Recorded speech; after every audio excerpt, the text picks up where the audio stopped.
point is we have to look, I mean, we provide the stability to the system, but we can learn from those providers by looking at their technology and exploring whether this technology might make sense also in our environment. Right. Well, I'd like to turn to a slightly different aspect of innovation that I know that the BIS is all over. And again, I do think it's absolutely fascinating what the BIS is doing with their innovation hubs, not least because it's shifting the geographical balance towards Asia and elsewhere. But the question of AI. We've had this big drama explode in the last year around Ant Financial and Jack Ma. And obviously a lot of that is to do with the issue of internal politics and the regulatory approach taken by Beijing.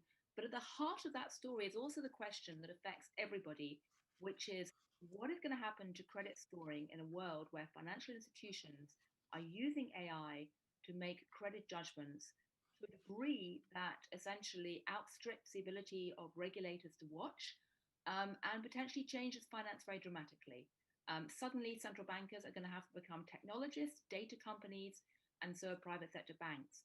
To what degree do you think, maybe I can start with Jay on this one, to what degree do you think the US regulators are actually awake to these issues around AI and credit scoring and the changes in the financial system? And how can the Fed respond to that? So we're very much awake to that set of issues and very focused on that set of issues. And the issue, it really comes down to algorithms that allocate credit. That everyone's using that, these very fast turnarounds. And what you find is, in many cases, it's an algorithm. It is acting in a discriminatory way because of the way it's constructed. In other words, in a way that discriminates against certain people without any economic basis.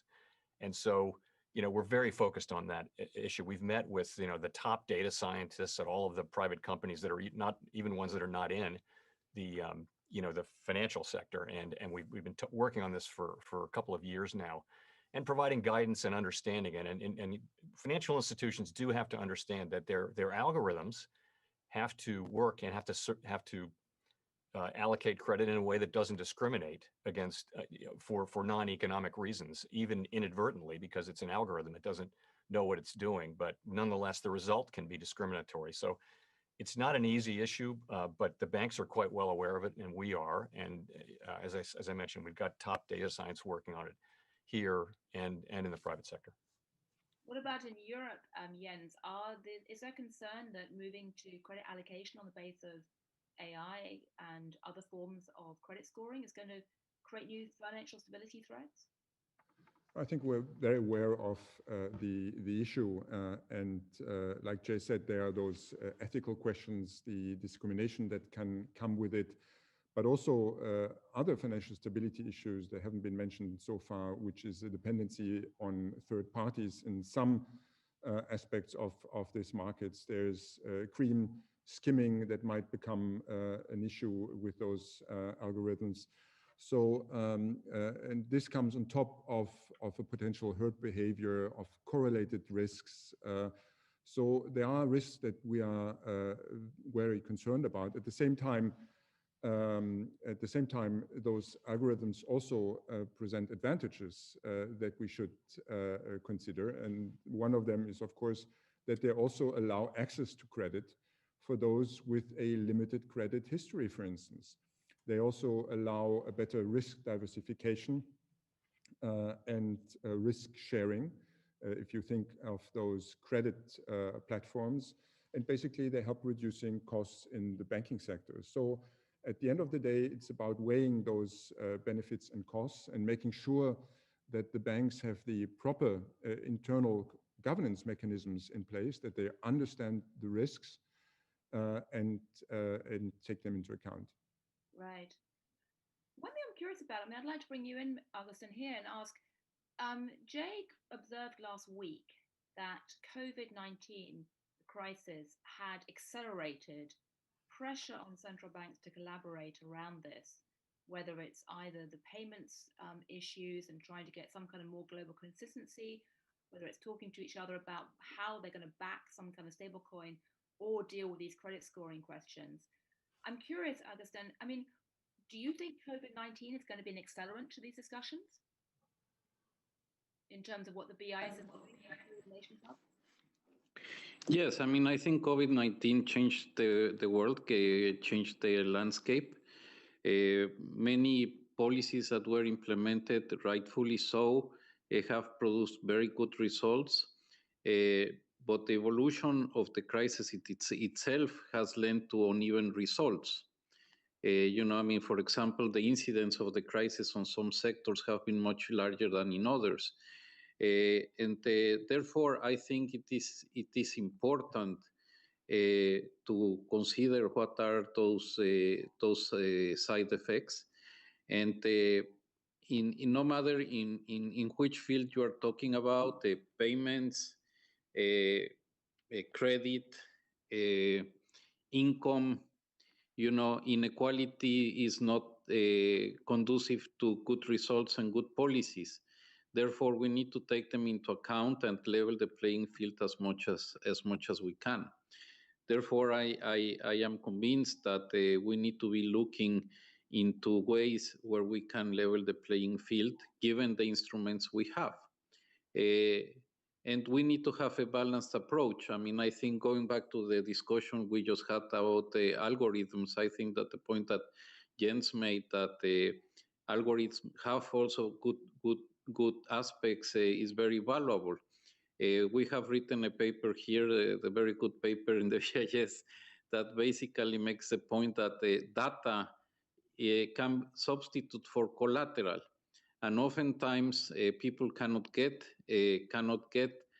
credit because they don't have the right collateral that institutions have. But the adequate set of data can substitute for that collateral.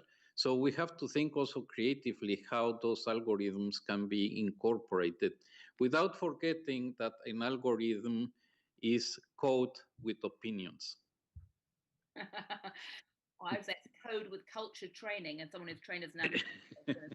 Fascinated by how the anthropology of the central banking tribe and the financial system is so important. But I'd like to quickly ask you, Jay, when you said that you thought that COVID-19 would accelerate these discussions in your speech last week, what did you mean? Did you think that the crisis has exposed some of the weaknesses in the payment system globally?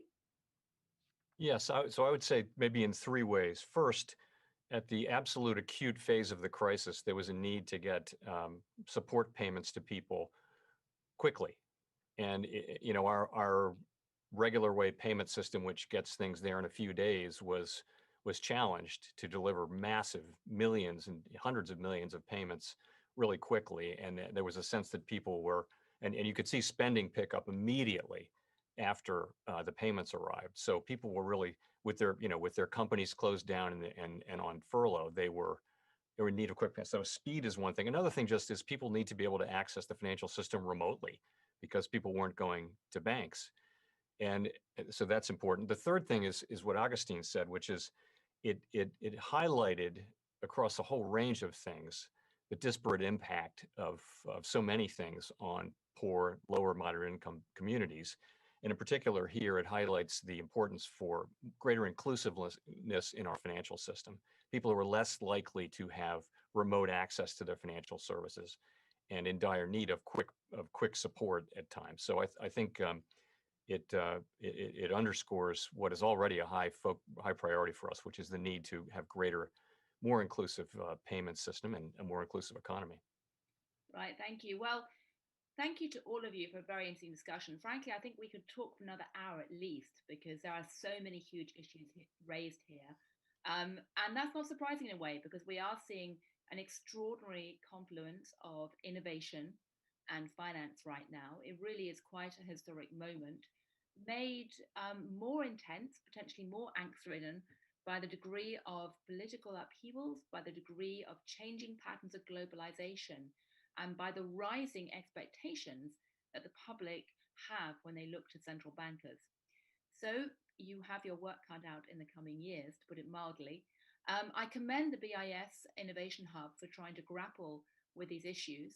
The very fact that I've struggled to cover even half of the issues in 45 minutes indicates the breadth and magnitude of your work. And as Jay just said, the COVID-19 crisis has in many ways accelerated the spotlight on these questions. So thanks to all of you. Best of luck to both the Bundesbank and the Federal Reserve in trying to navigate a path through this, and other central banks. And very best of luck to the BIS in trying to forge a common collaborative solution. Let us hope it's not like trying to herd cats, but it's certainly going to be a challenge in trying to make, if not central banks dance, then to make them truly 21st century and innovative. So thank you very much indeed to all of you. And thank you to all of you